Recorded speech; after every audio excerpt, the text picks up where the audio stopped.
Stress चल रहा है और पीरियड्स लेट हो गए, ऐसा क्यों हुआ? आओ इसके पीछे की फिजियोलॉजी समझते हैं। स्ट्रेस के टाइम पे आपकी बॉडी में एक्टिवेट हो जाता है HPA एक्सिस। अब ये क्यों एक्टिवेट होता है? अब हमारे बॉडी पार्ट्स आपस में बात तो नहीं कर सकते, तो वो बात करते हैं आपस में हॉर्मोन्स के थ्रू। नॉर्मल रिप्रोडक्टिव साइकिल के लिए इम्पॉर्टेंट होता है गोनाडोट्रोफिन रिलीजिंग हार्मोन, जो कि हमारा हाइपोथैलेमस सिक्रीट करता है, जो कि ब्रेन का पार्ट है।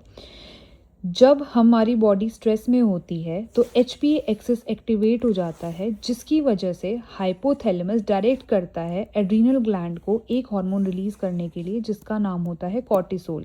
ये होता है स्ट्रेस हार्मोन। अब इस स्ट्रेस हार्मोन का क्या लेना देना है रिप्रोडक्टिव साइकिल से, आओ बताती हूँ।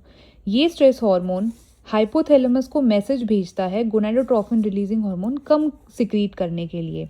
जैसे ही गोनाडोट्रोफिन रिलीजिंग हार्मोन कम सिक्रीट होता है तो हमारा पिट्यूटरी ग्लैंड, जो कि एक ग्लैंड प्रेजेंट होता है ब्रेन के अंदर, वो LH एंड FSH कम करता है। अब LH एंड FSH क्या होते हैं? ये हमारे हॉर्मोन्स होते हैं जो कि रिप्रोडक्शन के लिए इम्पॉर्टेंट होते हैं। इनके कम होने की वजह से ईस्ट्रोजन और प्रोजेस्टेरॉन कम हो जाते हैं बॉडी के अंदर, जो कि इम्पॉर्टेंट होते हैं ओवरी के अंदर फॉलिकल्स की डेवलपमेंट के लिए।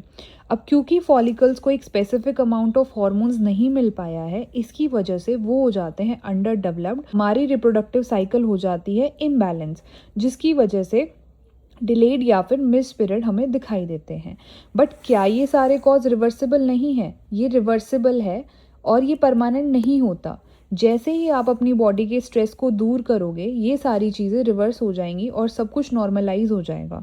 तो कैसे स्ट्रेस को नॉर्मलाइज किया जाए? स्ट्रेस को नॉर्मलाइज करने के लिए आप डीप ब्रीदिंग या फिर मेडिटेशन, योगा या फिर लाइट एक्सरसाइजेस कर सकते हो। आपको अपना स्लीप वेक टाइम करना चाहिए फिक्स, क्योंकि ये नेचुरली कम करता है कॉर्टिसोल लेवल्स को बॉडी के अंदर। और स्ट्रेस के दौरान कभी भी मील्स को स्किप मत करो। बट फिर भी ये एडवाइस है, अगर आपके periods more than 3 months delayed हो जाते हैं तो you should consult to a doctor. अगर कंटेंट पसंद आया तो do follow the page Healthgram with doctor for more such content.